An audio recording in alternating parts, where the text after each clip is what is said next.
अस्सलाम वालेकुम नाजरीन, आपका अपना होस्ट इमामुद्दीन जिंजली प्रोग्राम आज की शख्सियत के साथ। नाजरीन, हमारी कोशिश होती है कि प्रोग्राम में उस पर्सनालिटी, उस शख्सियत से मिलाया जाए जिसका अपना ज़ाती बैकग्राउंड भी हो और सोशल एक्टिविटी में एक अहम किरदार हो। तो आज अल्हम्दुलिल्लाह हम जिस पर्सनालिटी से आपको गुफ्तगू कराएंगे, अगर उसकी खिदमात के सिलसिले में चलेंगे तो सियासत में एक चमकंदड़ सितारा है और सोशल एक्टिविटी में एक बड़ा नाम और अपने ख़ानदान के बड़े भी हैं। तो आज की बिग पर्सनालिटी जिससे हम आपको गुफ्तगू कराएंगे, the one and only Mohammad Arif Umar Khan साहब आज हमारे प्रोग्राम मेहमान हैं। चलते हैं हम उस पर्सनालिटी की तरफ और करवाते हैं गुफ्तगू। सर अस्सलाम वालेकुम। वालेकुम सलाम। सर, फर्स्ट ऑफ ऑल आपकी बड़ी मेहरबानी कि आपने अपना कीमती टाइम हमें दिया। अच्छा सर, आपके जानने वाले, आपके सुनने वाले, आपसे मोहब्बत करने वाले, आपके वोटर्स यहाँ पाकिस्तान से बाहर यही सुनना चाहते हैं कि आपका जो फैमिली बैकग्राउंड है, जो पस मंज़र है, वो हमारे नाज़रीन को बताएं। बिस्मिल्लाहिर्रहमानिर्रहीम। फैमिली बैकग्राउंड तो हम लोग यहाँ पर तकरीबन कोई 400 साल से हमारा यही गांव है इधर। जी जी, ठीक है ना।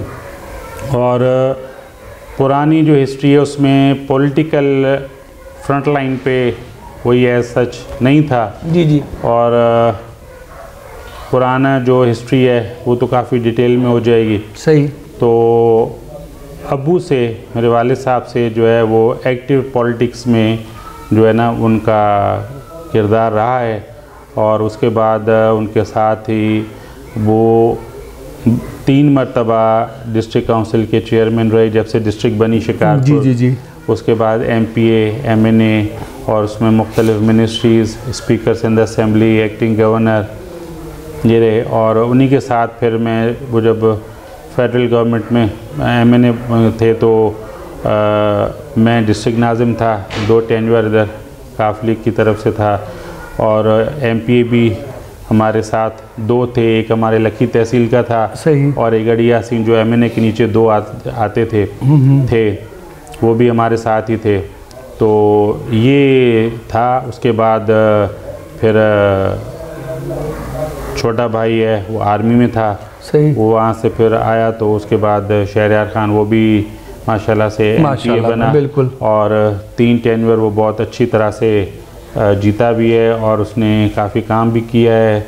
और डिस्ट्रिक्ट गवर्नमेंट में मैंने भी काफ़ी, क्योंकि हमारे पास फंड्स सारे सही सरकारी पोस्ट इलेक्शन के थ्रू आए हैं, जैसे भी अगर फंड्स वगैरह होंगे और टीम अच्छी होगी तो पब्लिक को रिलीफ मिलेगा। और पब्लिक की सपोर्ट अल्लाह ताला की मेहरबानी हमारे साथ है। इसमें हमारे तहसील में जो है ना 60 से 70% तो महर कौम है और उसके साथ जो दूसरी कौमें भी हैं वो भी इकट्ठी, उनके गाँव और सब हैं तो हमारे साथ ही उनके साथ होता है।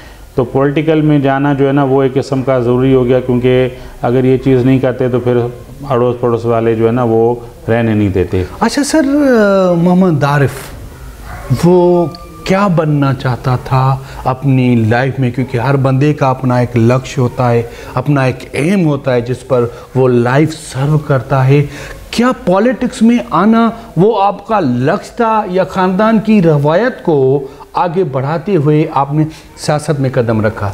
एक्चुअली बात ये कि वालिद साहब एक माशाल्लाह से कामयाब सियासतदान रहे हैं। जी माशा, बड़ा नाम और है। लोगों पे उनकी, लोगों के साथ बहुत मोहब्बत रही है। लोगों की भी हमारे जो साथ हैं उनकी मोहब्बत रही है।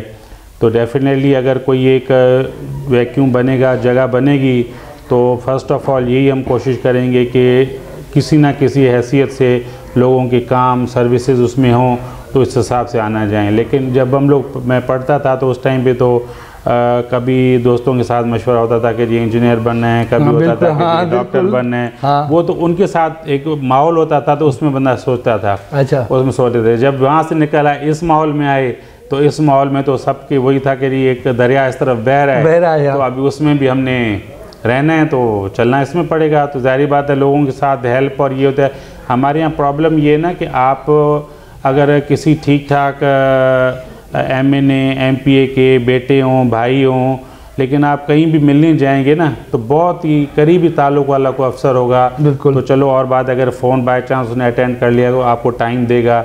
अदरवाइज़ ये हालात हैं कि ये उन लोगों के साथ, फैमिली मेम्बर्स के साथ भी कोई ठीक तरीके से अफसरान नहीं मिलते। ये मेरा एक पर्सनल एक्सपीरियंस है। तो आप उससे अंदाज़ा कर लेंगे गरीब आदमी के साथ जिनका काम पड़ता है डेली कि भाई मुख्तियार कार में काम पड़ा है, SHO में काम पड़ा है या डिस्ट्रिक्ट लेवल पे काम होता है, तो वो उनके साथ क्या डील करते होते हैं। तो माहौल इस तरह से बन गया, हालांकि इनको खुद ही सर्विसेज देनी चाहिए ताकि इसमें पॉलिटिकल इन्फ्लुएंस होना ही नहीं चाहिए। फिर ये ब्लेम आता है कि जी सियासी मुदाखलत है, सियासी मुदाखलत तो आप खुद खुशामद करते हो तो उसी में सब चीज़ें आ जाती हैं। वरना अगर आप जो आपके काम है और सहूलतकार बने लोगों के लिए तो आपको कोई डिस्टर्ब ही नहीं करेगा। ज़ाहिर बात है जो आदमी आएगा वो आपके पास एक जर्नल एक काम लेकर आता है, वो सही तरीके से हो तो फिर उसमें क्या ज़रूरत पड़ती है। तो उस हिसाब से उनकी मेहनत की हुई थी, वो डिस्ट्रिक्ट काउंसिल जो चले, फिर MPA भी बने और MNA बने, तो ज़ाहिर बात है अपनी वो उतनी जो है ना सीट भी बढ़ी और उस हिसाब से फिर लोगों का भी एतमाद था, लोगों की भी ख्वाहिश थी कि भी जब बड़ा भी कर रहा है तो ज़ाहिर बात है हम लोग भी उसी नक्शे कदम पे चल रहे थे, तो इस हिसाब से करते रहे। तो वो बस उस दरिया में जब डुबकी मारी तो उसके साथ चलना पड़ गया। अच्छा, हर शख्स के साथ चाहे वो अमीर हो, गरीब हो, MNA हो, MP हो या कोई भी वर्टिकल से लाइफ से गुजर रहा है तो उसकी ज़िंदगी में कोई ऐसा शख्स आता है जो उसकी लाइफ का हिस्सा बन जाता है। तो आपकी लाइफ में ऐसा शख्स आया, और अगर आया है तो उसने आपको बनाने के लिए आपका वो कौन सा उसका ख्वाब था, वो आपको क्या बनना देखते हुए चाह रहा था? ये सबसे पहले तो ख्वाब जो होता है ना वो होता है माँ बाप का। सही। तो कभी कभार छोटे होते शुरू में जो लाइफ होती है उस टाइम पे जो है ना बच्चा उसका करीबी ताल्लुक़ होता है सबसे ज़्यादा वालदा के साथ। सही, बिल्कुल। तो उसमें वो काफ़ी कुछ क्योंकि वालदा के पीछे होता है और वालिद साहब उनको बाहर काम काज ये सब चीज़ें भी होती हैं। सही। तो फ्री टाइम ज़्यादा वालदा ही बच्चों के साथ दे सकती है। बिल्कुल सही। तो उसमें जो ऐसी चीज़ें आती थी जहन में या वो हमें बताती थी कि जी आप ये चीज़ करें, इसको ऐसे देखें, ऐसे चीज़ें देखें, तो मैं यही कहूँगा कि उन्हीं की दुआएं और उन्हीं का जो है ना सबसे बड़ा किरदार रहा है हम सब बहन भाइयों को और सारी जो फैमिली है। और उसके बाद फिर बाहर अगर उससे हटते हैं, बाहर निकलते हैं, तो फिर जितनी भी पब्लिक हमारे साथ जो बड़ों से लेकर हमारे साथ आ रही है, जैसे मैंने आपको बताया कि हमारा ये गांव तकरीबन 400 साल पुराना है, तो इसमें सिर्फ हमारा गांव नहीं है, जो हमारी कम्युनिटी के महर कौम के इधर काफ़ी दूसरे गाँव हैं और उनके साथ दूसरे और कौमों के भी गाँव हैं, वो भी हमारे साथ बड़ों के साथ उनकी जो है ना पीढ़ी दर पीढ़ी चलते आ रही हैं। तो डेफिनेटली उनकी भी जो है ना दुआएँ और उनका हमारी कामयाबी में उनका पूरा साथ है। अच्छा सर, आपका जो काफ लीग वाला टेन्योर था और जो अब आपका टेन्योर है, आप कंफर्टेबल किस में खुद को समझ रहे थे कि वो आपका टेन्योर बेहतर है और ये आपका टेन्योर बेहतर है? क्योंकि फैसला तो आप ही ने किया है, फैसले तो चेंज होते रहते हैं, कभी बंदा किसी पार्टी में जाता है, कभी किसी पार्टी में जाता है, क्योंकि आवाम की ज़रूरत के हिसाब से बंदे को पार्टी तो चेंज करनी पड़ती है। लेकिन वो जो काफ लीग वाला आपका टेन्योर था वो कैसा था? वो उस टाइम पे बहुत अच्छा था, ये इस टाइम पे बहुत अच्छा है। सर शॉर्ट ब्रेक का इशारा मिल रहा है, नाज़रीन हमारे साथ रहिएगा, हम अपने सिलसिले को वहीं से स्टार्ट करेंगे जहां से छोड़ रहे हैं। अस्सलाम वालेकुम नाज़रीन, आपका अपना इमामुद्दीन चिंजड़ी प्रोग्राम आज की शख्सियत के साथ गुल हसन जतोई हुसैन साहब आज हमारे प्रोग्राम में मेहमान हैं। आप और हम तब कामयाब होंगे जब हम अल्लाह का जो किताब है, अल्लाह का जो हुक्म है उनको फॉलो करेंगे। तो इस दुनिया में हम आए हैं, तो इस दुनिया में अल्लाह ने हमें एक किताब दी है जिसका नाम कुरान है।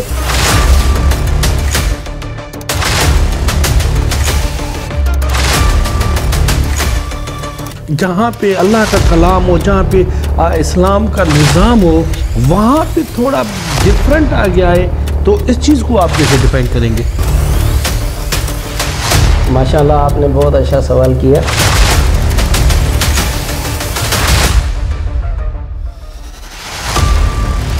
अच्छा, आपका तीसरा पहलू वो है सियासत, क्योंकि आप सियासत का भी हिस्सा हैं।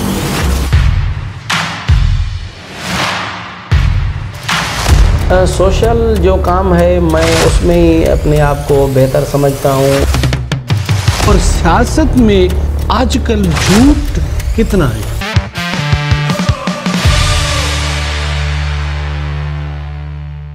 तो वेलकम बैक नाजरीन, हम अपने सिलसिले को वहीं से स्टार्ट करते हैं जहाँ से छोड़ा था। आज आप खुशनसीब हैं कि ऐसी पर्सनालिटी से आपको गुफ्तगू करा रहे हैं जो हमारे शिकारपुरी की एक एवर ग्रीन पर्सनालिटीज़ में उसका शुमार होता है, द वन एंड ओनली हाजी आरिफ अली महर साहब आज हमारे प्रोग्राम मेहमान हैं। चलते हैं हम अपने सिलसिले को वहीं से स्टार्ट करेंगे जहाँ से छोड़ा था। अच्छा सर, पीपल्स पार्टी एक बड़ी पार्टी है और एक बड़ी पार्टी का आप पैसा है। माशाल्लाह आप एक मंझे हुए सियासतदानों में आपका शुमार होता है, आपने सियासत में एक बड़ा नाम कमाया है। तो पीपल्स पार्टी को चूज़ करने की क्या वजूहत है कि आपने पीपल्स पार्टी को चूज़ किया? एक्चुअली मेरा तो ये भी पहला कदम है जी, MPA के इंशाल्लाह होगा। और क्योंकि वालिद साहब पुराने और मजबूत कामयाब सियासतदान हैं। पीपल्स पार्टी की एक बात ये है कि पीपल्स पार्टी जरदारी साहब ने जिस तरह से संभाली हुई है, तो एक तो उसमें ये है कि जरदारी साहब कमिटमेंट के पक्के और अच्छे हैं, और हमें ऑल्टरनेट इनके मुकाबले में यहाँ पर कोई और नज़र नहीं आया। ठीक है ना। और उस हिसाब से अल्लाह ताला का शुक्र था कि हमारे पास 2 सीटें थीं, उन्होंने हमारी इज़्ज़त की, वेलकम किया ज़बरदस्त, और हमें अपने साथ लिया। तो हमें जो है जरदारी साहब पे और बिलावल साहब पे और अदी फरियाल तालपुर, ये हमारे लीडरान हैं, इन पर हमें पूरा भरोसा है और उसकी वजह से ही हम लोग पीपल्स पार्टी में शामिल। अच्छा, आसिफ अली जरदारी साहब, क्योंकि पीपल्स मोहतरमा की शहादत के बाद People's Party convert to Asif Ali Zardari साहब, पार्टी को आसिफ अली जरदारी साहब ने संभाला। तो आपकी नज़र में आसिफ अली साहब ने पार्टी को किस हद तक बेहतर संभाला? पार्टी को संभाले, चल रही है ना पार्टी, आप खुद देख रहे हैं, पार्टी को संभाला हुआ है तो चल रही है। सही, और बहुत अच्छी तरह से संभाला हुआ है और इसीलिए वजह से चल रही है और आगे भी इंशाल्लाह बेहतरी होगी। अच्छा सर, आने वाली इलेक्शन में आप MPA के हिसाब से कॉन्टेक्ट कर रहे हैं इंशाल्लाह, एक आपके लिए बड़ा सा इम्तिहान भी है, क्योंकि अगर हम रियलिटी पे बात करेंगे तो आवाम बिल्कुल मुंझी हुई है। आवाम की दिलों में सियासत के लिए दिलों में नफ़रत भी बन चुकी है। तो आप इस चीज़ को, उस आवाम को कैसे हैंडल करेंगे और कैसे उनको कॉन्सेप्ट करके अपने जहन के हिसाब से लाएंगे ताकि वो आपके लिए बेहतर वे बन सके? नहीं, अवाम जो हमारे साथ है वो तो किसी हिसाब से देखे ना, वो उनको कोई प्रॉब्लम ऐसी नहीं है। हालांकि 15 साल अपोजिशन में रहे हैं तो वो हमारे साथ रहे। बिल्कुल सही। 3 इलेक्शंस कॉन्टेस्ट किया तो तीनों इलेक्शंस में उन्होंने हमारा साथ दिया। सही। तो अभी डेफिनेटली हमें भी रिलीफ है, उनको भी रिलीफ मिलेगा। अच्छा सर, आज की सियासत का जो रुख है वो किस तरफ जा रहा है? आपको समझ आ रही है कि क्या आज वाली सियासत इन अवाम के लिए कोई बेनिफिट का या कोई ऐसी उम्मीद आज की सियासत में आपको नज़र आ रही है? बेनिफिट तो देखें, हर एक नुमाइंदे को देना है ना अपने वोटर्स को। अभी मैं तो दूसरों को नहीं देख रहा कि वो क्या कर रहे हैं क्या नहीं कर रहे हैं। सही। और ना आदत है कि उसमें जाके झांकें कि भाई आप क्या कर रहे हो। हाँ, नज़र आना चाहिए। उसकी जो वोटर्स होते हैं वो उसकी खुद जो है ना उसकी पब्लिसिटी तारीफ़ करते हैं कि जी हमारे जो भी लीडर हैं वो कर रहे हैं। तो हम लोग भी उस हिसाब से अपने हल्के को देखेंगे और इंशाल्लाह हम पहले भी कोशिश करते रहे और आगे भी करते रहेंगे। अब दारोमदार सारे MPAs पे अपने हल्के क्या है, MNAs के ऊपर सारे हल्के क्या है, तो उनको सबको चाहिए वो उस हिसाब से करें। जो कर रहा है वो सारा उनको उधर उनका पता होगा। अच्छा, आवाम की चाहत आपके साथ हमने बहुत देखी है, क्योंकि हर बंदा एक खुलल किताब की तरफ होता है। जो भी MNA हो, MP हो, चेयरमैन हो, चाहे मेयर हो, तो यहाँ पे आवाम की मोहब्बत ज़्यादा है आपकी तरफ से। तो वो कौन सी एक्टिविटी है जिससे आप आवाम को खुश रखते हैं, जो वो इतने आपसे मुतमिन हैं? चलिए, हम लोग टाइम देते हैं, ठीक है ना। उनकी जो ज़रूरत होती है कि उनसे मुलाकात हो, उनके कोई मसाइल होते हैं उनको हल करना होता है, वो डिपेंड करते हैं कि जी आपके हमारे पास लेकर आएँ। और एक अटैचमेंट भी हो जाती है पीढ़ी दर पीढ़ी, जब चल रहा है एक सिस्टम तो वो भी होती है। तो उस हिसाब से चल रहा है। बस अल्लाह ताला की मेहरबानी है। अगर अच्छाई करते हैं तो अच्छाई का नतीजा अच्छा ही मिलेगा। अच्छा सर, कभी डर लगा कि यार मुझे जो भी सीट दी गई है, चाहे मैं ईमानदारी से चला रहा हूँ या नहीं चला रहा हूँ, क्योंकि कभी कभी बंदा उस लेवल पे आ जाता है कि वो अपने ज़मीर से बातें करने लगता है। कभी आपको डर लगा? डर तो होना चाहिए, अल्लाह ताला का डर होना चाहिए, और सब चीज़ें जो हैं वो नसीब में और अल्लाह ताला ही देता है। मैं यही कहूँगा कि इधर भी अल्लाह ताला ने हमें ये नसीब की है, पीपल्स पार्टी में दोनों सीटें चलें, वो ज़रिया और वसीला जो है वो ज़रदारी ख़ानदान ही बना। जी जी। और हमें एतमाद है उस हिसाब से। बहरहाल डर एक चीज़ का होता है कि कहीं कोई मुनाफ़क़त और धोखा, ये चीज़ें जो है ना उसके जद में ना आ जाए। अच्छा सर, अगर कोई MPA हो, MNA हो, चेयरमैन हो, मेयर हो, अगर आवाम के लिए सच्ची दिल से करना चाहे तो वो कितनी हद तक आवाम की खिदमत कर सकता है? वो बहुत कर सकता है। लोगों के साथ बैठे तो उनको सर वो आप देखें, एक अगर कोई भी आप हो मैं हूँ, कोई भी तकलीफ़ होती है, हम सिर्फ डॉक्टर के पास जाते हैं। सही। तो डॉक्टर तो वो तसल्ली देता है, तसल्ली देने में ही जो है ना बंदा आधा ठीक हो जाता है। सही, बिल्कुल। तो ये सियासतदान तो ऑलराउंडर उसमें होता है। इस फील्ड में हमारी जो है वो जो भी कैरेक्टर रहना चाहिए, अगर पब्लिक के साथ बैठ के मिलना, उनके साथ कोई तरीक़ेकार से उनके साथ खुशगवार मूड में बंदा उनके साथ मिले, उनके पास आना जाना रखता है, ये होता है। और उसमें किचन का होता है, कुशादा रखता है, लोग मुतमिन होते हैं, तो उसमें फिर ज़ाहिरी बात है लोगों की दुआएं, लोगों का साथ, ये सब चीज़ें उसमें शामिल हो जाती हैं। अच्छा सर, अचानक नवाज़ शरीफ का पाकिस्तान में आना, जी, एक सज़ा याफ्ता मुजरिम, एक नेगलेक्ट करदा सियासतदान का अचानक हमारे मुल्क में आना, इस रुख को आप क्या समझते हैं? ये तो हमारे पाकिस्तान के लिए बहुत गलत मैसेज पाकिस्तान का जा रहा है। आप खुद ही कह रहे हो सर, मुजरिम, और इस हिसाब से रिज़ल्ट तो आपके सामने आ रहे हैं। वहाँ पर पंजाब में तो वो जो कुछ भी किया उन्होंने बनाया, सब कुछ किया। उसके बाद मेन चीज़ इसमें ये होती है कि हम लोग जब अल्लाह ताला की रस्सी को छोड़ते हैं ना, तो फिर उसमें ऐसे नताइज मिलते हैं।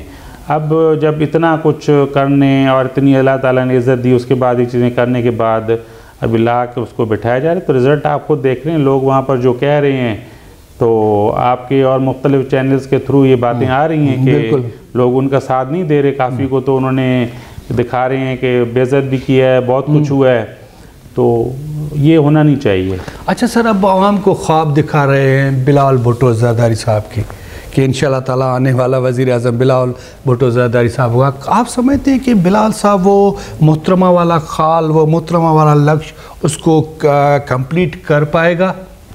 देखिए, मोहतरमा का जो टाइम था, उस टाइम पे तो हम काफ़ी छोटे थे, हमें उतना नहीं टीवी और इन पे देखते थे। मोहतरमा के साथ, इस ख़ानदान के साथ लोगों की बहुत मोहब्बत थी, और मेरी एक दो मुलाकातें ऐसे ही जर्नल दावतों में हुई हैं। सही। तो माशाल्लाह से बिलावल साहब काफ़ी टैलेंटेड हैं, और बात करने में, समझने में, और ये डे बाय डे एक्सपीरियंस होता है। और उम्मीद है कि इंशाल्लाह अगर जिस लेवल, जिस उम्र पे मोहतरमा का लोगों के साथ ताल्लुक़ ख़त्म हुआ है, तो अगर उस लेवल तक पहुँचेंगे तो इंशाल्लाह ये और ज़्यादा उस बेहतर होंगे और बेहतर परफॉर्मेंस करेंगे। मौका मिलेगा तो आगे बंदा अपने आप को प्रूव करेगा ना। अच्छा सर, मौशत की ज़ीरो लेवल का जिम्मेवार कौन? ये सब चीज़ें आपके पास हैं, रिपोर्ट की हुई है आपने बिल्कुल, सब मीडिया वालों ने की हुई है, तो अभी तबाही तो सबकी हुई है। आप देख लें, जहाँ पर ज़्यादा हुई है वहाँ से ही लोग बाहर मुल्कों में जा रहे हैं, तकलीफ़ों में आ रहे हैं, कोई सिस्टम काम नहीं। अगर बैंक्स पे जाएं तो जो लोनिंग करनी है, जिसको फैसिलिटी देनी है लोगों को, इंडस्ट्रीज़ के लिए, उधर इतना परसेंटेज इंटरेस्ट का हाई हुआ है, दूसरी जगहों पे कोई सहूलतें हैं नहीं। तो ये तो आप उसकी वो देख सकते हैं ना, फाइनेंस डिपार्टमेंट से आप लें कि पहले गवर्नमेंट में क्या सिस्टम था, पहली दूसरी गवर्नमेंट्स में कौन सा था, और इनमें पिछले इनमें क्या गुजरा है, वो तो सारा आप मीडिया वालों के पास, सबके पास मौजूद है। अच्छा, आने वाली हुकूमत क्या इस महंगाई को कंट्रोल कर पाएगी? देखिए, महंगाई, कुछ चीज़ें तो ऐसी हैं जो जानबूझ के कर दी गई हैं, ठीक है ना, उसमें बिजनेसमैन और ये चीज़ें होती आई हैं। और ये ख़ास तौर पे मेरे ख़्याल से जनरली बहुत सारे मुल्कों में भी हो रहा है, लेकिन हमारे पास जो हो रहा है ना, वो कंट्रोल अब किस तरह से करना चाहिए, क्योंकि वो इस लेवल पे होता है जब बड़े बड़े लोग इनमें इन्वेस्टमेंट करते हैं और फिर उन चीज़ों को मार्केट में फेंक दें, खींचना, ये सब चीज़ें। और ये चीज़ें जो है ना प्रॉब्लम, ये हमारे मुसलमान मुल्कों में जो भी पावरफुल मुल्क हैं, अगर उसमें स्टेबिलिटी ऐसी नहीं होती तो जो गैर मुस्लिम हमारे दुश्मन लोग हैं वो इस चीज़ें ऐसी क्रिएट करवाते हैं, और वो करवाते हमारे अपने ही लोगों के से थ्रू हैं। अब ऐसी चीज़ें जो हुई हैं, तो अभी आप अंदाज़ा कर लें, अगर निकलेंगे सक्खर से आप शिकारपुर तक बीच में जाएं, देहातों में जाएं, तो शिकारपुर, सक्खर या लखी को ले लें, मैं और इलाकों का नहीं कहता, किसी को बुरा ना लगे, या वज़ीराबाद इधर से आप देखेंगे तो मुझे कुछ दिन पहले शिकायत हुई थी कि जी कुछ वेजिटेबल्स हैं, कोई मुर्गी हैं, इनका जो रेट है ना वो बिल्कुल सक्खर, शिकारपुर से लखी और वज़ीराबाद में थोड़ा बढ़ रहा ज़्यादा है।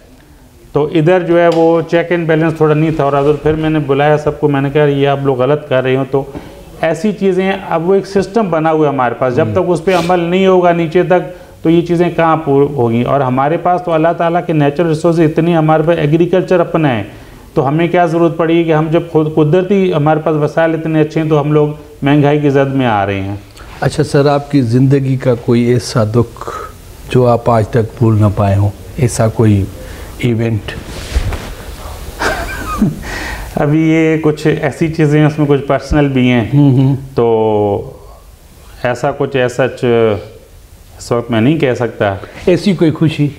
खुशी तो बहुत होती हैं, बिल्कुल। खुशी तो काफ़ी अच्छे मूड में वालिदैन से मिलते हैं, उससे बहुत खुशी होती है। कोई अच्छे मूड में दोस्तों से मिल जाते हैं। ऐसा कोई दोस्त जो आपको बहुत याद आ रहा हो और आप उसे मिल नहीं पा रहे हो?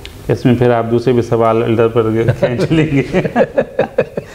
दोस्त पुराने हैं, काफ़ी टाइम के बाद कभी कभार जो लाहौर में पढ़ते थे उनसे कभी कभार अचानक ये अननोन नंबर से कॉल आ जाती है, तो वो खुशी होती है। क्योंकि जब मैं पहले दिन गया था हॉस्टल में, तो मुझे याद है वहाँ पर 4 लड़के जो है ना वो एक जगह पे खेल रहे थे बरामदे में बैठ के ना, तो मुझे जब अम्मी अबू ये छोड़ने गए थे तो मुझे उनको बुला के उनके साथ मिलाया, तो वो हमारे शुरू से लेकर सही बेस्ट फ्रेंड्स थे। अच्छा, वही एक का तो 8th क्लास में ब्रेन ट्यूमर की वजह से इंतकाल हो गया था, तो बाकी 2 जो हैं उनके साथ ताल्लुक़ अभी तक है और राब्ता रहता है, हमारी गपशप रहती है। तो अभी उनमें से एक जो है वो चला गया है USA चला गया है, अमेरिका चला गया है कुछ वक्त के लिए, शायद कुछ अपने बच्चों की डिग्री वगैरह पढ़ाने उनको, उस हिसाब से वो बिजनेसमैन है, पॉलिटिक्स वगैरह में नहीं है। दूसरा वो था, वो भी डॉक्टर है, हार्ट स्पेशलिस्ट है, लाहौर में है, तो उसके साथ भी गपशप होती है थोड़ी बहुत। 2-3 और हैं, उनके साथ होता है। खुशी का माहौल ये होता है कि जब लोग मिलने आते हैं और कोई परेशानी उनको नहीं होती, सब सेटिस्फाई होते हैं, खुश से जाते हैं, तो वो एक बेस्ट लम्हा होता है। अच्छा, आप जैसी शख्सियत को लोग दुश्मन के सामने मिले या दोस्त बनकर मिले? किस टाइप के लोग समझें? आप जैसी शख्सियत को लोग ज़्यादा दुश्मन मिले कि दोस्त मिले? ये वक्त की बात है। तो कभी दोस्तों के पोस्ट में कोई ऐसे भी निकल आते थे, मतलब परस्त और ऐसे, और हसद और इस टाइप की चीज़ें जो है ना लोगों में काफ़ी सामने आया है। अच्छा, आपकी कोई ऐसी ख्वाहिश जो आप दिन रात अल्लाह से दुआ करें कि या अल्लाह बस ये मेरी आखिरी उम्मीद है, ये मेरा ख्वाब है? मैं बस यही, ख्वाब तो कोई भी नहीं होता, मैं बस अल्लाह ताला से ये कहता हूँ कि उनका रहम रहे, वो राज़ी रहें, हमें सही रास्ते पे दे चलाएं, और हमारी जो जितने भी फैमिली है वो सब खुश रहें, जो हमारे साथ ताल्लुक़ रखते हैं लोग हैं जो भी हैं वो खुश रहें। और ये भी मेरी कभी कभार दुआ में निकलता है जो हमारे मुखालफिन हैं, अल्लाह ताला उनको भी हिदायत दे, वो भी सही रहे। सर क्या करें, हमारे प्रोग्राम का टाइम होता है, टाइम से आगे हम नहीं निकल सकते, हमारे प्रोग्राम का टाइम पूरा होने जा रहा है। सर लास्ट में आपकी तरफ से अपनी आवाम के लिए, अपने चाहने वालों के लिए, अपने वोटर्स के लिए, वज़ीराबाद के लोगों के लिए कोई मैसेज देना चाहें, क्योंकि कल्चर डे भी हमारा आ रहा है, यंगस्टर को मैसेज देना चाहें तो हमारे चैनल के थ्रू आप मैसेज दे सकते हैं। मैं इसमें यही मैसेज देना चाहता हूँ जो भी हमारे ख़ास तौर पे यंगस्टर्स हैं कि तालीम को सही तरीके से, तालीम की रस्सी को पकड़ें और जितना हो सके अल्लाह ताला को दोस्त बनाएं, और ऐसे अमाल से दूर रहें जिनसे आपकी और फैमिली की बदनामी या कोई भी तकलीफ़ में आ सके। और तालीम एक ऐसा हथियार है जिससे बेहतरी लाई जा सकती है। और बाकी चीज़ें हैं वो तो हमारे साथ आपका और इनका और हमारा होता है ताल्लुक़, तो इंशाल्लाह हम साथ हैं और साथ चलते रहेंगे। थैंक यू सर बंडल। आफ्ता एक नाज़रीन, आज की शख्सियत से जिससे हमने आपको गुफ्तगू कराई वो कोई आम शख्सियत नहीं, सियासत में एक बेहतरीन नंबरों में शुमार होता है। उस सियासतदान से आपको गुफ्तगू कराई जो एक बेहतरीन शख्सियत के मालिक भी हैं, बेहतरीन सोशल वर्कर भी हैं और एक सोशल नमा शख्स जिससे पूरी गुफ्तगू हमने आपसे कराई। आप जो जो सुनना चाहते थे, आपके जो जो सवाल थे वो हमने आपके तहत सामत कर दिए हैं। लेकिन क्या करें, हमारे वक्त प्रोग्राम का ख़त्म होने जा रहा है।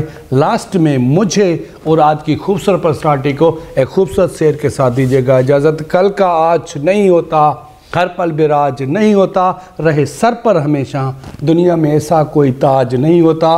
Wish you all the best. Pakistan जिंदाबाद।